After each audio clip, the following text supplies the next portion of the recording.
Olá, estamos começando pela TV Câmara de Araçatuba mais uma edição do programa Identidade Pública, que traça a história pessoal e profissional de personalidades que contribuíram para o município. O nosso entrevistado de hoje é Gervásio Antônio Consolaro, delegado regional tributário da Secretaria de Fazenda em Araçatuba. Gervásio, eu gostaria de agradecer pela sua presença aqui em nosso programa. É um prazer estar aqui, né? Um prazer de ser lembrado. Afinal, temos orgulho de Araçatuba, nós natos daqui, né? De Araçatuba. Então, eu que agradeço a lembrança feita por vocês. Vamos começar a nossa conversa falando a respeito da origem, o local onde o senhor nasceu. Foi num bairro rural, aqui no dia 26 de maio de 51?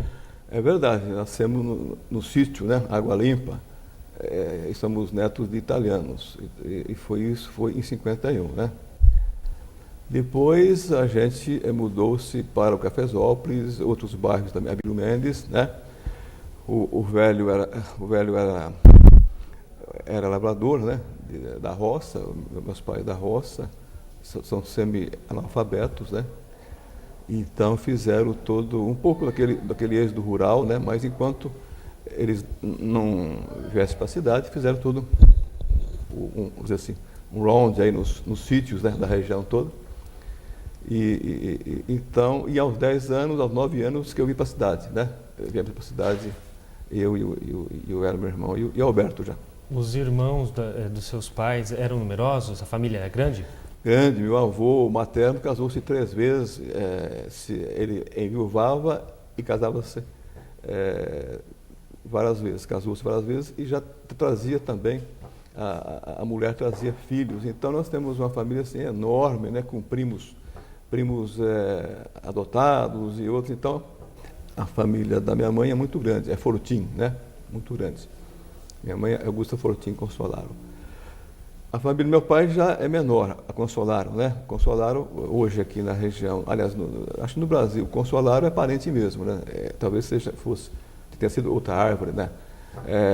Na época da imigração italiana, eu soube desembarques de Consolaros, né? Em Santos, em Porto Alegre também houve. Então, Consolaro é uma família bem, vamos dizer assim, quase que a única, né? Vamos dizer assim, a árvore é quase que uma só, né? O Fortim já é um pouco mais expandido. Eles vieram pequenos da Itália? Pequenos. Tá. E em relação à profissão que eles desenvolviam, qual era? Lavradores. O avô paterno era uma pessoa mais simples, com menos cultura, né? O avô paterno, Albino Consolaro. O avô materno, Vitório Fortim, já se percebe que veio com mais cultura, já era um líder em sua comunidade, na sua igreja, era uma pessoa que lia jornal, ia para São Paulo, inclusive na época a Rondon era de terra, né? Então já era um líder, uma pessoa mais carismática do que o avô paterno. O senhor era bem pequeno na época, mas tem lembranças claras de como era a vida ali com os avós, com os pais? Tem. Os avós, foi muito pouco a convivência com os avós, né? Os avós italianos, eles não eram muito assim, até porque se morava, depois nós mudamos do sítio, né? Ficamos distantes, né? Sim. Então, mas a gente sente que os avós italianos, ao menos os meus, aquela cultura, né, um pouco distante e tal, eu tive pouca convivência com eles, com os avós, né, convivência em função de distância e também essa coisa de cultural, eu acho. Em relação ao ambiente rural, quais são as principais recordações, as principais lembranças que ficam na sua memória? Ambiente rural? Depende do ambiente rural. Eu morei no bairro Abílio Mendes, que você conhece, é um bairro, na época, chamava até bairro dos Macacos, se não me engano. Uhum. Um bairro muito pobre. E a casa que eu morei é a casa de pau a pique, né? Então, pau a pique com o chão areião. E a noite era frio, tinha aquelas frestas e tal. E o fato marcante é que meu irmão Alberto nasceu nesta casa, né? Então eu lembro, eu tinha 5 anos, lembro bem claro do seu nascimento, né? Então esse é um fato marcante assim.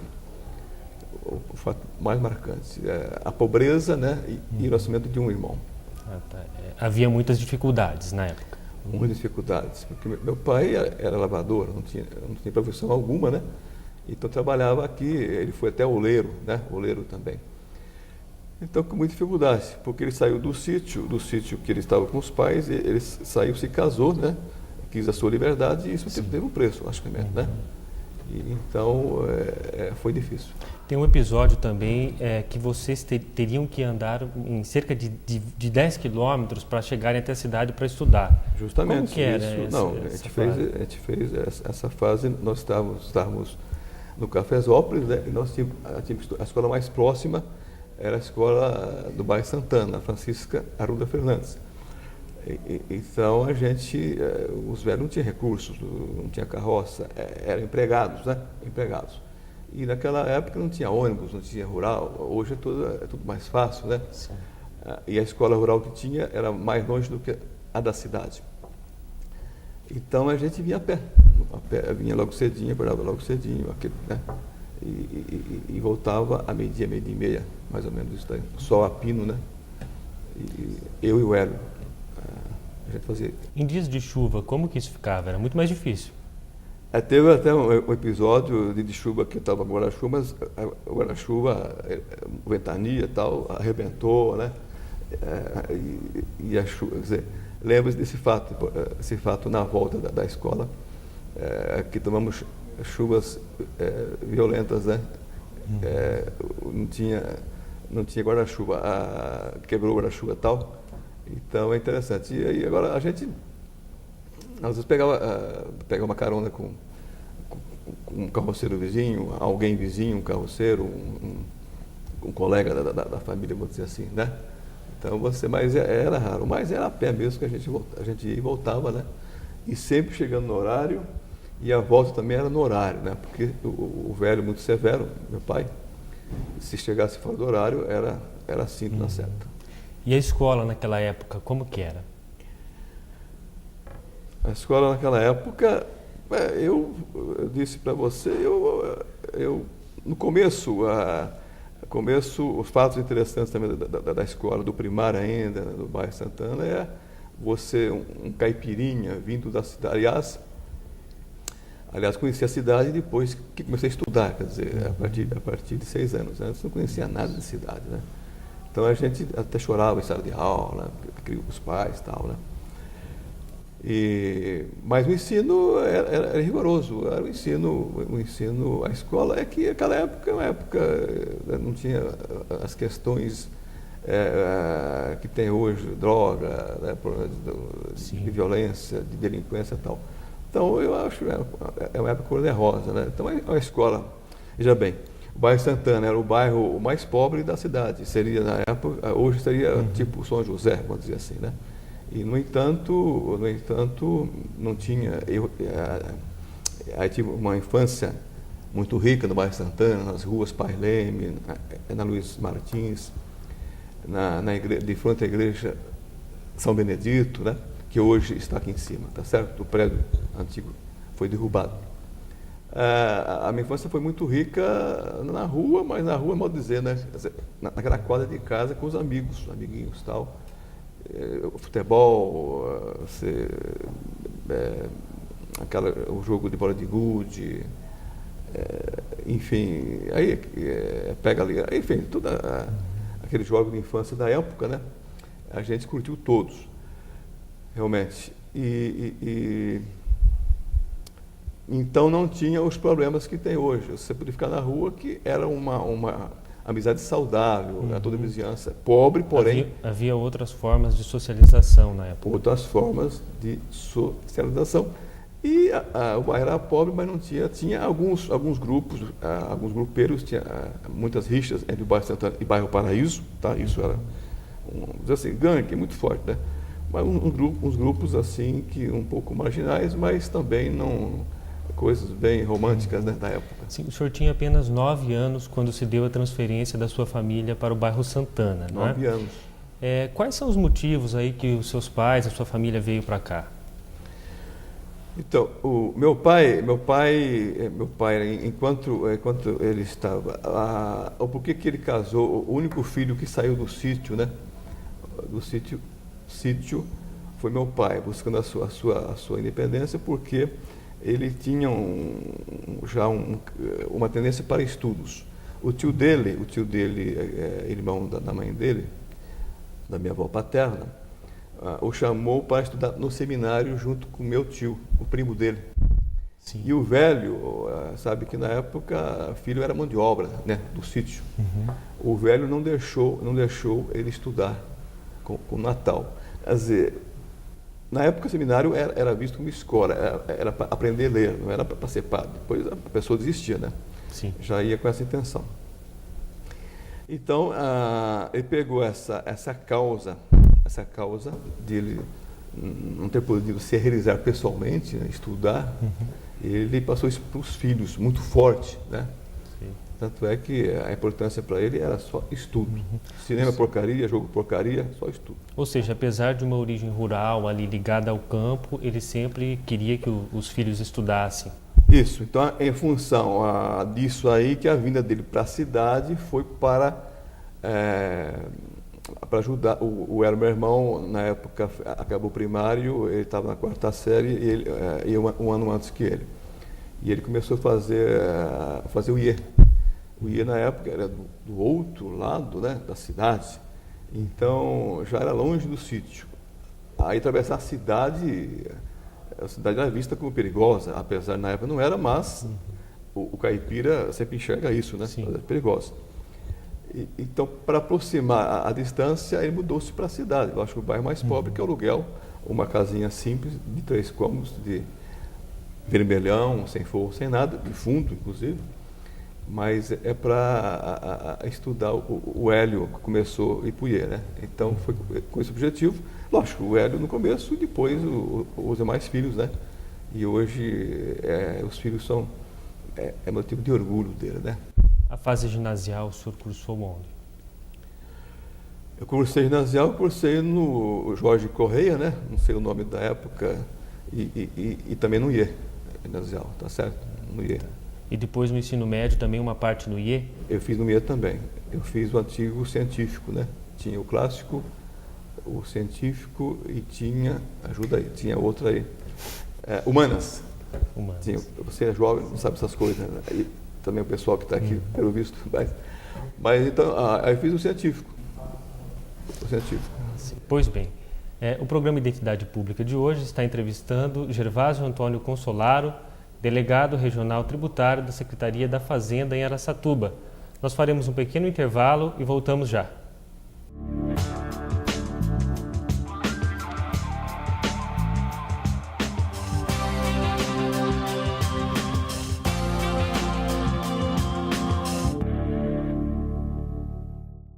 Audiodescrição. Eu não sou diferente de ninguém. Quase todo mundo faz assim. Eu me viro bem melhor quando tá mais pra bom que pra ruim. Não quero causar impacto, Nem tampouco sensação. O que eu digo é muito exato. É o que cabe na canção. Eu não sei viver triste sozinho. É a minha condição. Iguais na diferença. Campanha pela inclusão das pessoas com deficiência.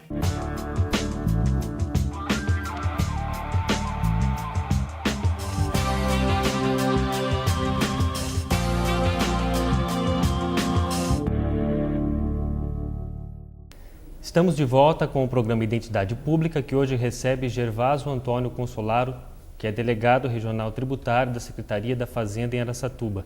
Gervásio, vamos começar o segundo bloco falando a respeito do senhor quando era aluno. Não, na verdade, eu fui um aluno mediano. Essa é a verdade. Não fui nada, não fui expoente. Eu estava na média, tá certo?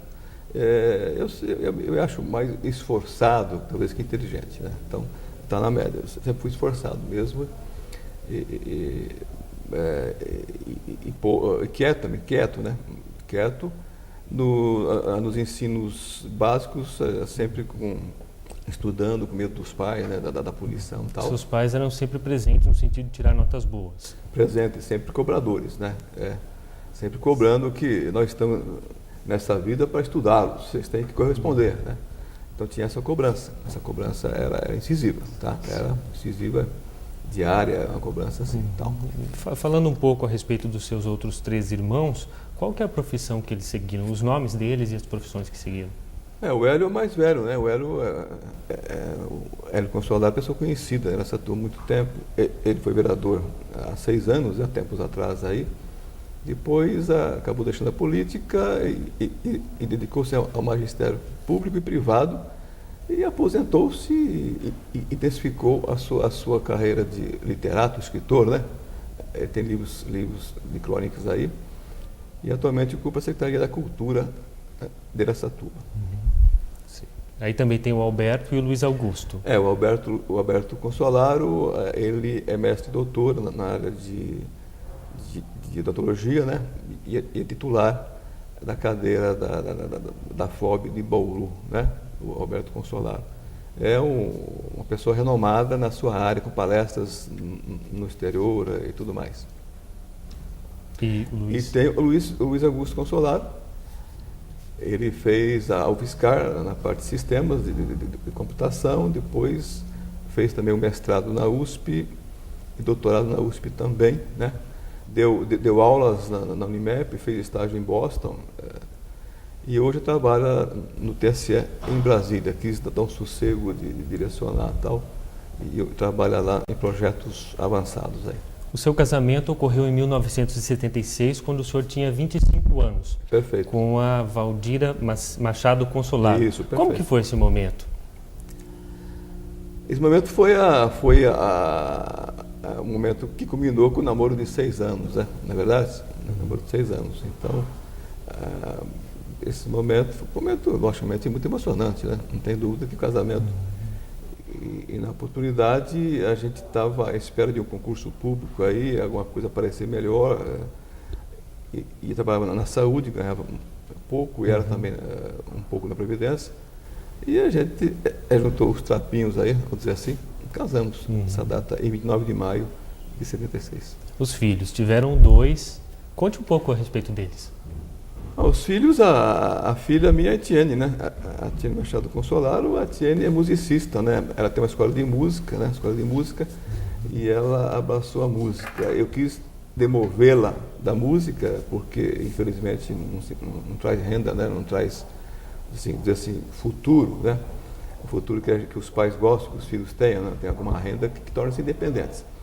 Então eu até a estimulei que ela fizesse direito aqui na Toledo. Ela fez direito na Toledo à noite. Sim. E ela fez curso de música no Rio de Janeiro, um curso de música puro, é pianista, né? No Rio, que era cursos intensivos. Então, mas ela tem a paixão pela música, ela vive a música, trabalha muito, né? Em fim de semana, ela rege coral, participa de mesa de julgamentos, julgamentos de concurso de música, de igrejas, isso, enfim, ela se vira bem, ela é muito esforçada e muito culta, né? Aliás, falava, bem de filho é covardia também, você vai falar bem, né? Falar mal. Mas eu tenho orgulho dela, como eu tenho muito orgulho também do Gustavo, meu filho, né? Que estuda para concurso público atualmente, né? Muito esforçado também. Os dois ambos responsáveis, e esforçados e trabalhadores. O senhor teve uma série de outras atividades profissionais até se formar. Quais que foram as principais aí que marcaram a sua vida? O que marcaram muito foi trabalhar na saúde, né? Na Secretaria da Saúde. Fiz um concurso na qual a gente tinha incumbência em bairros mais pobres e verificar o controle da vacinação das crianças, né? Sim. Vacinação. É uma equipe, tinha umas metas, isso foi em 71, né? Até 76, né? Então, essa época para mim foi, em que pese eu ter vindo de um meio bem pobre, da pobreza, eu pude dar um pouco de mim para a pobreza que existia, porque além da vacinação, que é muito importante na prevenção de doenças, né, infantis, né, tinha alguma coisa também de saúde pública, né? Sim. Então, essa função de 5 anos me marcou muito, né, para a compreensão da vida humana como um todo. O seu ingresso à carreira pública, o senhor foi aprovado em uma infinidade aí de concursos públicos. Como que começou esse interesse? Não, o interesse é buscar ser um vencedor, né? Buscar, quando eu trabalhava na Gelux, né? Trabalhava, ganhava tipo mínimo lá, né? Na época, não recordo agora. E depois um dos chefes disse assim, quando eu saí de lá, saí da Gelux, lá fiquei por 2 anos no escritório, eu fui para esse cargo da saúde, para ganhar o triplo de lá, daria que seja os R$1.000, né? Vou dizer assim. Então ele falou assim, você vai se acomodar nesse cargo, hein? Tenho certeza que você vai se acomodar nesse cargo. E para mim, aquilo foi importante. Eu falei, não vou me acomodar, não é de modo algum, né? Então, eu tinha já alguma inquietude, né, inquietude de buscar o melhor, né? Aliás, o pai também, né? O pai sempre presente. Presente na cobrança, né? Logicamente. Mas eu tinha isso comigo mesmo, né? E, por sorte, arrumei boas companhias que me estimularam e me indicaram alguns caminhos. Um deles, o Zé Luiz Rosa, que muito meu compadre, que me abriu as portas para o emprego inicial que eu tinha no Gelux, né? Depois de correr todo o comércio vários anos e não ter emprego. Então, ele me deu esse apoio aí e a partir daí me abriu as portas para outras oportunidades. Qual que é o recado que o senhor deixa para a pessoa ali que não tem muita condição financeira, mas que pretende estudar? O recado é persistir, né? Você vai conseguir. Todo mundo consegue, tem o seu espaço, tem o seu espaço, tem o seu lugar. Agora, fácil, eu acho que hoje está mais difícil do que a minha época. Mas nada na vida é fácil. Você tem que lutar, persistir. A persistência, a paciência, esperar o momento, não esperar sentado, esperar lutando, né? Você vai conseguir, certo? E também ser vencedor também, nem sempre é ganhar muito bem, é fazer aquilo que você gosta, aquilo que você ama, principalmente você voltando para os mais necessitados, alguma coisa que você faça para a sua comunidade, né? Isso é importante. O senhor refaria algum aspecto do passado seu? Eu disse já para você que a engenharia, na época, a medicina, eram os 2 cursos assim que todo mundo buscava tal. Eu, buscando, quer dizer, eu tinha um sonho de engenharia, mas aquele sonho de criança pobre, sonho impossível, né? Mas hoje eu vejo que eu não estaria contente com a engenharia, não. Eu acho que é evidente que eu gosto do que eu faço, eu amo o que eu faço, tá? O que eu faço, ser fiscal não é fácil. Ser fiscal tem algumas pechas, tá certo? Tem as pessoas até se afastam do fiscal, tá certo? Mas eu tenho certeza que eu faço muito bem para toda a sociedade. Eu estou buscando recursos, impostos, recursos que formam o erário estadual, né? E que isso se reverte certamente para os benefícios e das políticas públicas sociais, hospital, escola, estrada, enfim. Então, eu me sinto muito útil, né? Muito útil e adoro o que eu faço. Desde o começo, mesmo sendo fiscal externo, hoje estando em cargos de gestão, né? Eu adoro o que eu faço. Quais são os principais trabalhos que o senhor faz ali na área da fiscalização? Não, eu sou delegado tributário, quer dizer, em Araçatuba, eu represento a Fazenda Estadual em Araçatuba, tá certo? Sim. Então, basicamente, nós temos 2 escopos, a arrecadação e fiscalização, né? Sim. Então, nós temos aí que temos uma receita aí, mais ou menos, né, somado todos os tributos, de 400 milhões, né, na região, que são 40 e poucos municípios, né, não é verdade? Então, temos um corpo de fiscalização, um corpo de pessoal interno, de apoio, e nós estamos aqui para cumprir as metas estabelecidas pelo governo, fazer bem feito os programas estabelecidos, né? Nós somos, dizer assim, somos do Estado, não somos do governo, mas o Estado, ele tem o seu gestor a cada 4 anos aí, eleitos, e, no entanto, nós estamos para cumprir todos os projetos estabelecidos aí, tá certo? Isso todo, então temos a função de motivar, né? De coordenar todo esse trabalho com toda a sua equipe, né? Não é verdade? Porque, na verdade, quem faz a gestão, ele coordena, coordena todo o pessoal e motiva o pessoal para aquilo que está estabelecido. De um ponto de vista geral, o que o senhor acha que precisa melhorar aqui em Araçatuba hoje? Olha, eu nasci aqui, tá certo? Nasci aqui, então eu tenho uma história presente, eu tenho as ruas daquela época, os bairros, eu vi a evolução de Araçatuba, né? Araçatuba é uma cidade, eu acho, prazerosa de se morar, uma cidade plana, né, arborizada. Agora, tem os seus problemas, na verdade, como Sim. tem todas as cidades têm problemas. Hoje estamos com muito buraco aí, né? Eu disse para você até que eu moro numa região lá ali perto do bairro Icaraí, ali, né? Uhum. Tem aquele córrego Machado de Melo ali a 5 quadras. Eu estou ali há 20 e poucos anos que eu moro ali, achando que em 5 anos o próximo gestor, né, público, prefeito municipal, fosse dar a solução daquilo lá. Você vê que hoje, até hoje aquilo está abandonado, né? São 5 quadras para asfaltamento, né? Então aquilo, não querendo puxar sardinha para o meu lado, porque eu moro lá, né? Logicamente que um pouquinho a sardinha, sim, não tem dúvida, não sou isento assim, né? Mas aquilo está muito feio, enfeia a cidade, dificulta o transporte, né? Da Rondão, o ingresso da Rondão para as vias públicas internas. Então eu acho que aquilo, assim, olhando o meu umbigo, certo? E um pouquinho, muito além também, aquilo é um problema que tem que ser resolvido. É verdade que logicamente, que sempre é assim mesmo no mundo todo, né? São parcos os recursos e as demandas são extensas. Então, e as demandas você tem que atender os mais necessitados, os bairros mais pobres, isso aí. Então, eu acho que Araçatuba, uma vez disse, a prefeita Irundina disse isso uma vez, eu nunca esqueço, falou: no Brasil a solução é simples, é um pouco de competência e honestidade, você resolve os problemas. Ok, então, Gervásio, a nossa conversa está muito boa, mas nós chegamos ao final do programa.